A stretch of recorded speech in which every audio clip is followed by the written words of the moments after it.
OMEA. My name is Steve Aylward, and welcome to your marching band video as part of the new monthly series that we have created. If you don't know me, I am the band director at Miamisburg High School in the Dayton area, and I've been teaching here for about 20 years. And I am the new general effect caption head for OMEA this year, and very honored to take over that mantle from Phil Loudon, and really excited to get going. As part of our monthly series, each caption head is going to pick a different topic that we're going to briefly discuss, just to give our members a little bit of some background and maybe some tips and tricks for you to have a more successful marching band season. So today I'm going to be focusing on hiring a visual designer, hiring a drill writer, what you can do, what you should do, some things to look out for, and just a couple quick things to hit in just a few minutes. And then obviously I'll leave my contact information if anybody wants to send me an email to ask me some questions. So hiring a drill writer, is this something that you should do? If you're running a marching band, and I'm going to be focusing primarily on competitive programs today, but this really applies to any marching band across the state. The number one most important question that I can answer is yes, you absolutely should hire a drill writer. Absolutely should hire a drill writer if you're able to. Unless your budget is absolutely $0 from any source at all, hiring a visual designer should be one of your primary goals if you want to have a successful marching band. It really is that important. Unless you personally have extensive training as a visual designer, I cannot stress enough, hire someone to do this for you. You have enough going on as the band director. You have enough to do. Obviously, if this is something you're good at and something you're passionate about, feel free to write your own. But 95% of band directors across our state are not that person. But I think a lot of people don't understand that it really is achievable for you. Like I said, unless your budget is absolutely $0 and there's no way for you to get any money from any source, you can probably afford this.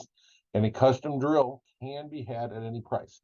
Now, are there stock drills? Yes, there are. But even I was looking around yesterday, Gary Gilroy, Marching Show Concepts, and in a lot of those cases, the stock drills are more expensive than what you can get for a custom drill as you go through this process. A quick timeline: what should I be doing throughout the year?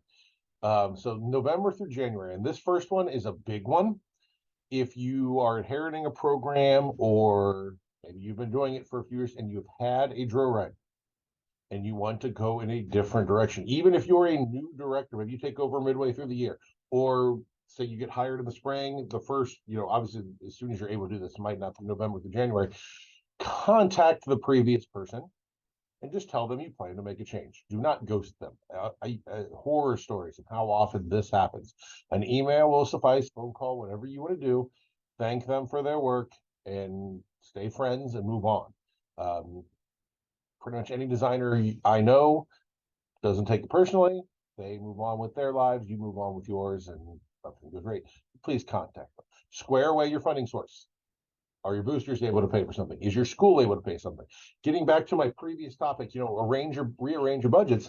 I've had people tell me, well, I don't have any money, no money. But then I'll ask, well, do you have a music budget, for example? And they're like, well, yeah, I have $800 that the school gives me to buy sheet music for the year. Great. So maybe can I reallocate some of that?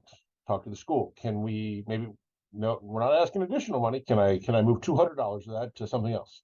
And then maybe you just do one or two or three kind of recycled stock charts for the year instead of buying 3 additional new pieces, if that's the direction that you have to go.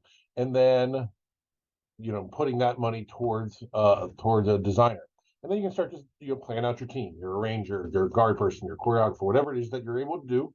You're doing that November through January.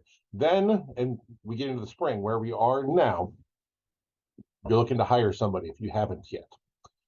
First thing is simply ask around to people you trust. And if you don't know anybody, go online, find videos, look for programs, contact your OMEA resources. My email is going to be at the end of this. Feel free to contact me. whatever you can do, find bands that look about your size that you respect. Ask around, and then have they put their students in a position to play well. That's going to be the number one most important thing. And as we go through this, is a visual designer must put your students in position to sound great. I know that's a little bit contradictory, but sounding amazing is priorities 1 through 10, and is so much more important than any cool tricks and visual stuff that you might be able to do. Okay, so ask, have they had success at this? Social media is a great resource. There's the Pageantry Arts job postings. There's the Band Directors of Ohio page. Ask around. This next one's a big one. You put out information, hey, I'm looking for a designer. Go off the recommendations of other band directors far more than any sort of cold call you're going to get. If you put something out there, this is just a warning, hey, I'm looking for a visual designer, you will be bombarded by people trying to sell you their product. That's great. I mean, they're trying to make a living, but take the recommendation of someone who says, hey, I highly recommend this person, way more than what you might just get from a cold call. And simply state what you are able to do and what you want. We are a band of 40 people, just a few drill charts or a few pages per chart. I can afford $300. Put it out there. Put what you are able to do. And people will let you know if they're able to do it. And I can pretty much guarantee for almost any price range, you'll find somebody who's good at this. And, or at least able to, in which case, maybe a drill writer might not take the job, but they know somebody who will. There's always kind of a hierarchy to these things. So I can almost guarantee you find somebody. Just be honest. Tell people what you're able to do, and then do what you're able, and then follow through on what you say. Now, here's what you should ask if you think you've got a match with somebody. Are they going to give you just a flat fee? Or some writers insist on a per page per dot thing. I can't stress this enough. Insist on a flat fee. It's just so much easier. Okay, your drill for X amount of dollars. Here's what you get. Do they have a rewrite policy? Like 15 kids move in. I need something rewritten. Am I going to have to edit that on my own? Will they provide me the files to do that? Okay, every drill writer handles that differently. How involved do they want to be? Maybe you do have a little bit more money in the budget. Maybe you have $1,000. And you want somebody who can come in a few times and really be an integral part of the process. Or do you just want somebody to send you a drill and leave you alone? Everybody has their own preferences. I can tell you my own personal experience. I really like for my visual designer to be very a part of the process. He's part of the design process. He's constantly involved. He lives in Indiana, so but a lot of virtual stuff and electronic stuff. That's what we prefer. Other bands don't want that, and that's fine too. And then what is their timeline? We've heard horror stories, and this would be someone to ask people who might be referencing a person. Do they get you the drill on time? We've heard the horror stories of bands. They get their first movement on during band camp, and then they're treading water till early September waiting on more drill. So that's something that you want to ask. And then eventually you reach out and then, ask what kind of contracts they require. Make sure that they're on board with your district's tax policies. You need to send them a tax form, anything like that. That's the questions you will want to ask and be involved with that person. And then as the season progresses, communicate with them. Tell them what you like, what you might not like. Send them videos. Almost every visual designer I know really likes to see videos. They can provide feedback, even just electronically. Or like I mentioned earlier, do you want them to? Are they able to come out once or twice? Are they local? Is your guard person happy? That's a big one.